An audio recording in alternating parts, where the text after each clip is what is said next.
Well, hello again, my cougar artists, my mini Michelangelos, my pipsqueak Picassos, my wee Winslow Homers. Now, the reason I compare you to Winslow Homer is because Winslow Homer was an American painter who lived about 150 years ago. And he painted a lot of different things, but one of his favorite things to paint was the ocean.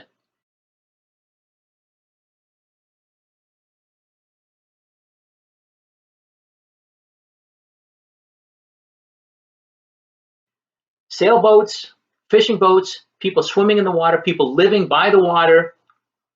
Maybe a lighthouse scene would be something that Winslow Homer would very likely paint. Another thing that relates Winslow Homer to the work that we're doing is that Winslow Homer was one of the very first artists to sell his watercolor paintings. Now, watercolor paintings have been around for hundreds of years, but until Winslow Homer came along, they were done pretty much for practice. It's kind of like working with crayon. Now, you can do some really nice drawings with crayon, but you don't really think of crayon drawings being hung in a museum or being sold professionally. Well, people used to think the same thing about watercolor, that it was just done for practice, but if you wanted to sell a real painting or put it in a museum, well, you would work with oil paint or something like that. Until Winslow Homer came along, he was so good at his watercolors that he was actually able to sell his watercolor paintings as professional works. And I looked at some of your pictures. Maybe you can sell some of your paintings, get a little cash, a little coin, a little do-re-mi. Who knows? Why not? Now, we started out with our watercolor landscapes, our seascapes, by doing a pencil drawing of the lighthouse, and they came out fantastic. Step 2 was a little bit more difficult. In fact, it was probably the most difficult part that we've had to deal with, and that was painting the sky with watercolor paint. And the thing that I really hope that you learned is that in order to have a soft, hazy sky where you don't see individual ugly brush strokes, you have to wet the paper first and then add the color. And if you want the color to stay exactly where you want it to be, you have to make sure that the areas that you wish to remain unpainted stay completely dry.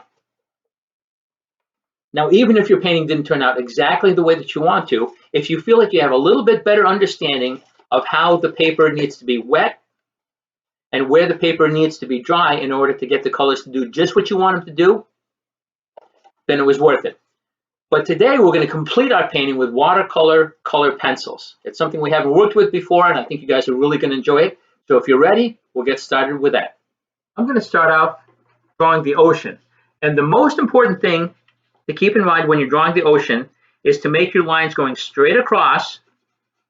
Nothing goes up and down, because we're trying to capture the waves. And the thing that's going to be different with watercolor pencil and the other colored pencil drawings that we've done up to this point is that you can be a little bit lazier. Now, I know some of you guys are going to like that. Okay, you can see how I've started drawing straight across, but there's a lot of white space in between. Now, if we were working with regular color pencil, I would be very nitpicky and I'd say make sure you get in there and get rid of those white uncolored areas that make it look like you've been very lazy with your coloring. Well, with watercolor pencil, you can be lazy. As long as I color straight across,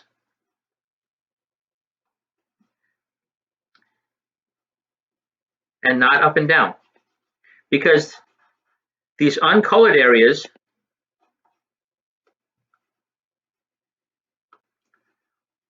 are going to show the texture of the waves. And you can see how there's almost as much white as there is blue. But with my blue, I press down just about as hard as I can. Hold the pencil straight up. Keep away from doing this kind of stuff. Hold the pencil straight up and down and just make lines that go straight across. Now, you may notice that I left a little bit of uncolored area right here. That's because I'm going to leave this so that it looks like a splash. It's right next to the rock that is closest right here. Now, if you don't leave this area, that's okay. It's just going to make it look like the water is a little bit more calm and it's not creating these big splashes along the coastline. If you want to put a little bit of white right here, that's fine. And if you don't like the way it looks, I could always color this in afterwards. But already I'm done with the blue color pencil. Again, you look at it, you can see how the lines go straight across. I've colored pretty dark, but none of the lines go up and down. And again, I've kept away from coloring like this. I'm holding my pencil up and down, making lines that go straight across. I'm going to move on next to the top of my shore. And I'm going to color again, straight across. And if I leave a little bit uncolored, that's okay, because not only is it going to get filled in when I go over it with water, but also if I leave a little bit of space, there's my green.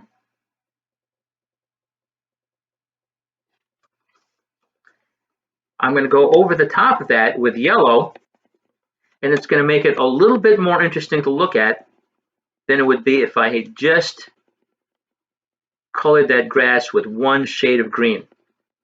Now it's got some green and it's got some yellow. And without even adding any water, it's already a little bit more interesting to look at. So if you haven't colored the green yet, go ahead and do that.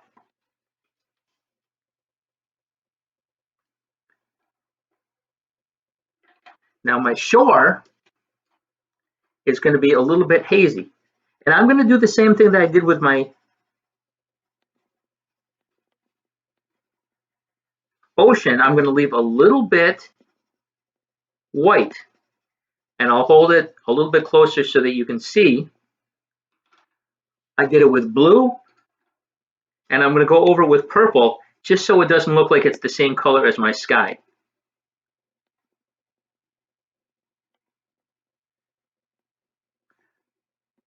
I could even take a little bit of black, and just a little bit, just to make it look gray, I'll add a little bit of black. You don't have to if you don't want to. I think it would look fine with just blue and purple, but if you want to add a little bit of black, then you can.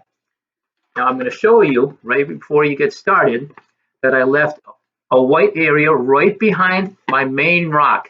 See this big rock where the lighthouse is? Right behind that, I left a white space right here, so it looks like there's a big splash from the ocean, from the waves crashing against the rocks.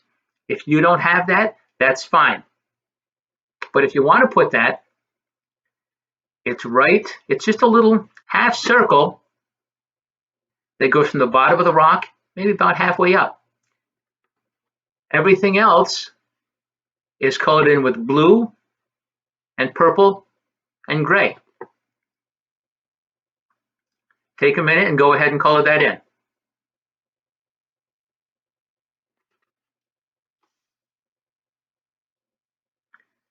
Well, I'm already being very close to completing my picture.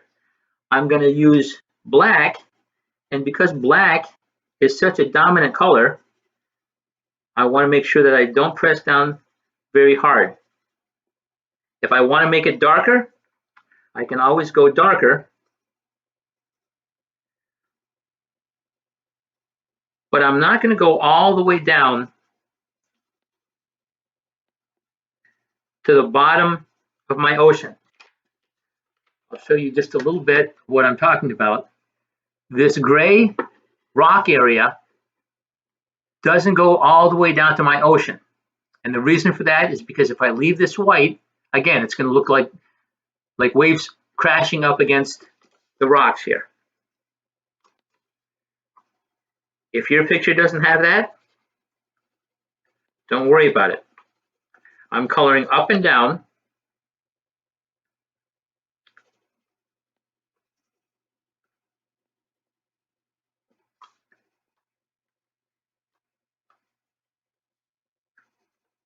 And if I leave some white spaces, that's okay. Now, one thing I'm going to do is I'm going to make this area a little bit darker and this area a little bit lighter. I'm going to gradually go from this being a little bit darker to medium to light. If you don't do this, that's okay. And you don't have to make this very dark, because when I fill it in with water, it's going to fill in a lot of those white spaces, so that alone will make it look darker.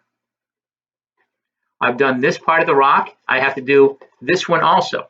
And again, I'm going to leave the bottom part a little bit of white space along the bottom to make it look like waves crashing against the shore. If you don't have that, that's okay. I'm coloring pretty quickly. Once I know the area that I want to color,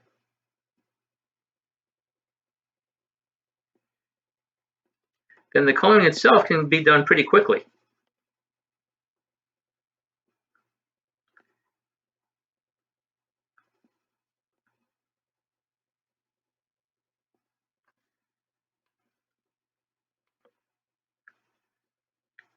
So go ahead and color your rocky shoreline if you haven't done that yet.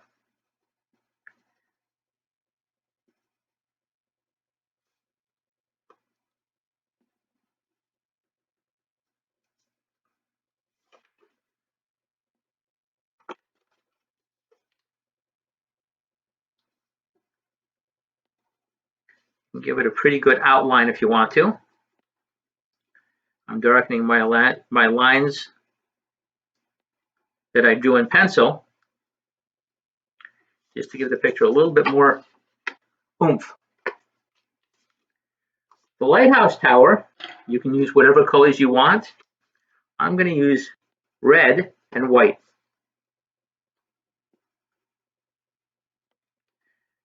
And for this, I'm going to color it a little bit more like I would with regular colored pencil.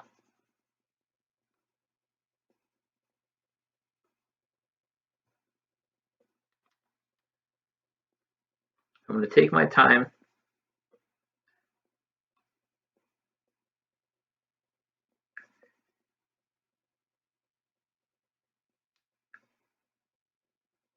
and color my stripes so they look pretty solid. In fact, if I color neatly enough, I don't even need to add any water to this. I probably will. But a nice thing about watercolor pencils is that you can use them just like regular color pencils if you want to.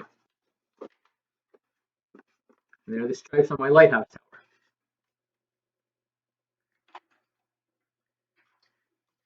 Now I talked about adding some trees behind our house to just give us an opportunity to put a little bit more color. I'm going to create a fall scene. So I'm going to use some orange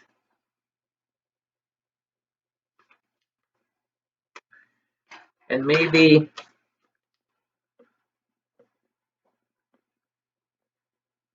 some yellow and red.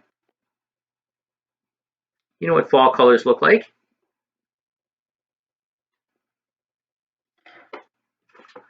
And again, if you look at it, it's pretty squiggly. I've left some uncolored white spaces there.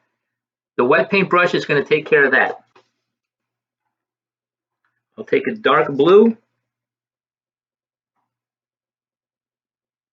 color my window.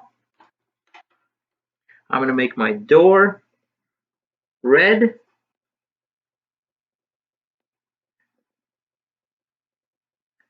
So I have a little white house with a red door.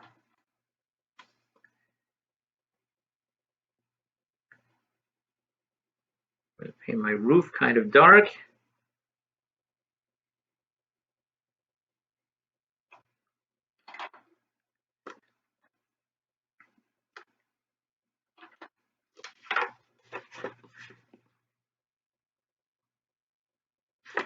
Maybe some shutters.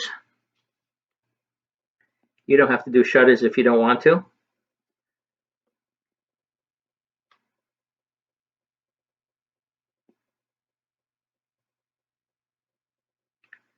I like the look of black shutters. And I'm going to put just a little bit of color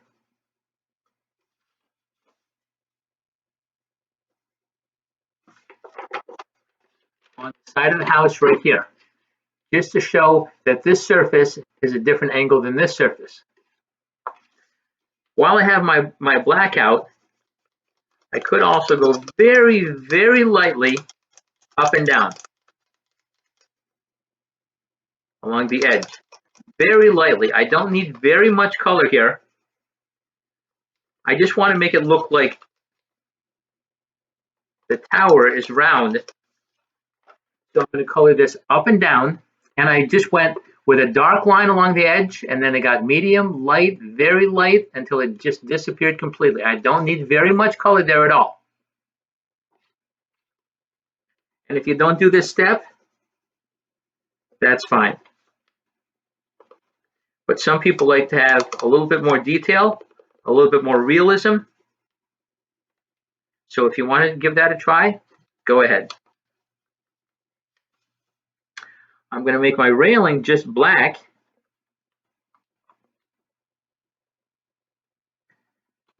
And again, because this is just colored pencil, I may not even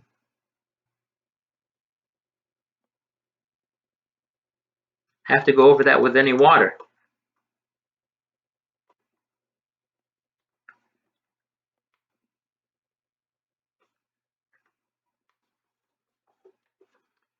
I colored the little top of my lighthouse tower with gray. I made this edge a little bit darker. That's a tiny little detail. You don't have to do that. But I went over my lines with dark pressure, with firm pressure to make it look a little bit darker. And then I just colored it in a light gray. Now I'll do my windows.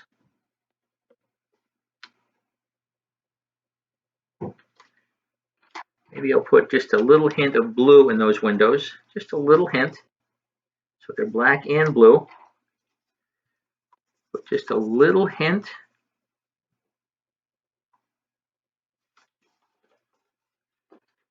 Not dark, but just a little hint of blue inside my lamp of my lighthouse, just to make it look like it's a little bit of the reflection on the glass.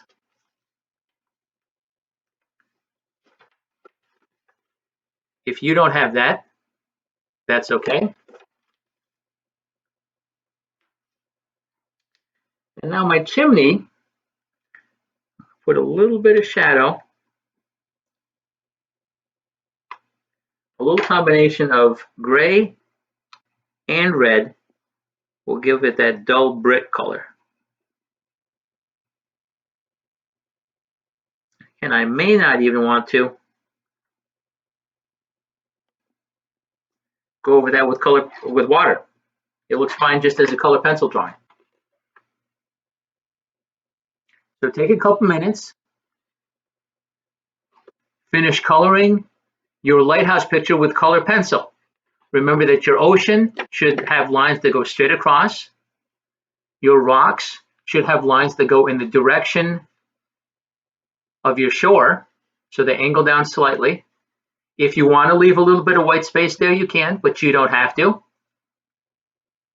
Everything else that I've colored, I colored pretty much the same way that I would do with a regular color pencil. Take a little bit of time to finish up your picture,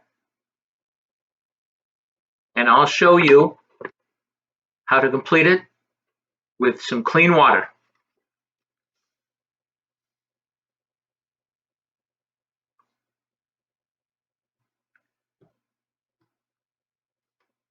Now I have my brush. I've got some clean water.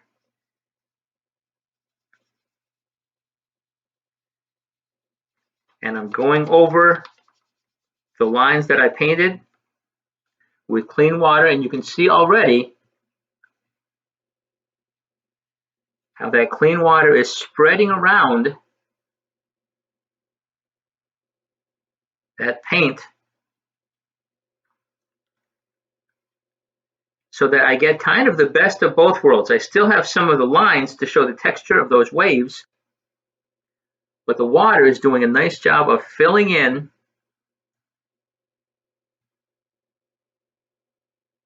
those uncolored areas. And you're going to find that the more that you go over your lines, more you go over your pencil lines, those pencil lines are going to start to disappear. So you can determine as you go how much you want the lines to show. But you can see just by going over my ocean pencil lines with clean water, how it's blended some of that watercolor pencil into the white spots of my picture. Go ahead and do that now if you haven't. Now, if you find that your lines have disappeared so much that you lose all the texture that you worked so hard to get, that's okay. Wait for the paper to get completely dry, and you can draw right over the ocean with watercolor pencil. And you get all those dark lines back. Now I've completed my ocean. I'm going to clean my brush off, and I'm going to paint my coastline off in the distance. And I left a little bit of white in front of my coastline to make it look like the waves are splashing against the coast, against the shoreline. If you don't have big waves, that is not a problem. But you see how nicely that water fills in those white uncolored areas? Now I'm going to do my rocks.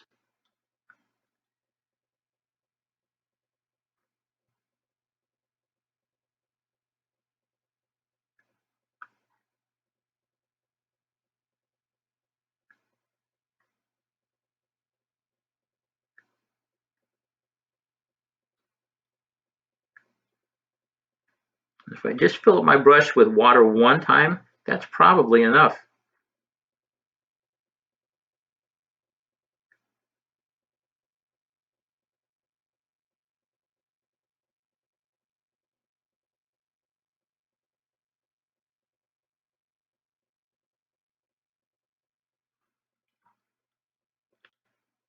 Now I'm just going to go right along the edge here, and just with some clean water, I'm going to blend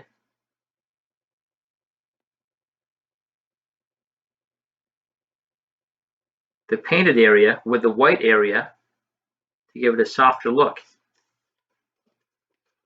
Now I've created the illusion that I've got waves crashing up against the shore.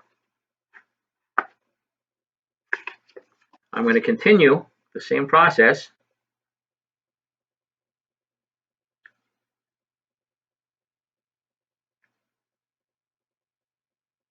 with the rest of my rocky coastline.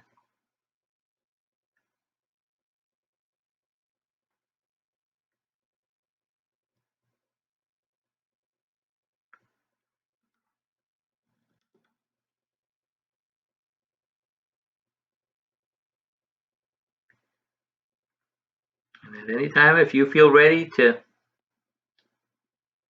whatever you feel ready to do, go ahead and start painting. If I lost some of that texture that I like along my coastline, just like my waves in my ocean, I can wait for the painting to get completely dry. I can't do it while the paper is wet, because if I try to color with colored pencil now, it's going to tear the paper because the paper is wet. But if I wait for it to get dry, I can always come back and add more color or lines. I've completed my shore.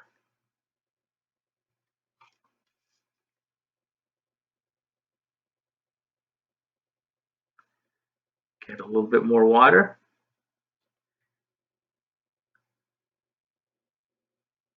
You don't need very much at all. And if you have not enough water, you can always add more. But if you've got too much water and your colors start to bleed into each other, then you've got a mess. It's much easier to avoid a mess than it is to clean up a mess. So don't use too much water. One brushful was enough to complete all my green grass. And I'm sure one brushful will be enough to do my fall trees.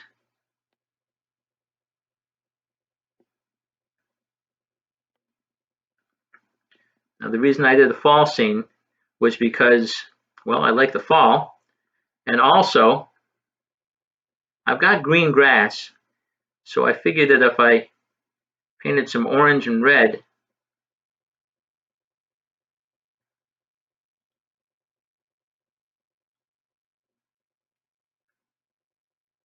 it would give a little variety.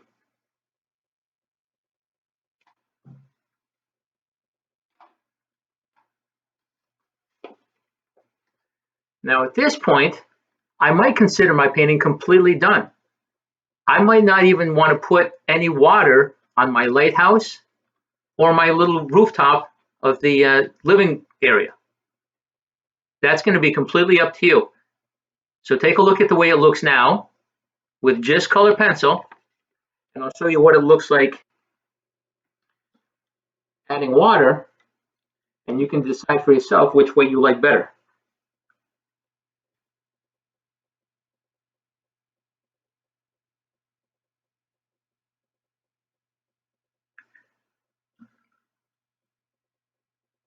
You want to take your time because, like I said, you don't need very much water.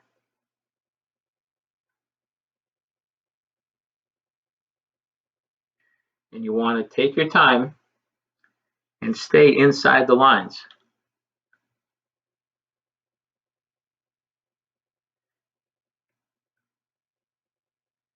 Just like when I'm painting with watercolor paint and not using color pencils, you want to make sure that the water that you use doesn't get into other areas. If this water that I'm painting with gets into the blue sky, well, my blue sky is going to turn red. Just a little hint along the top is all that I need. I'll put a little bit on the rooftop here.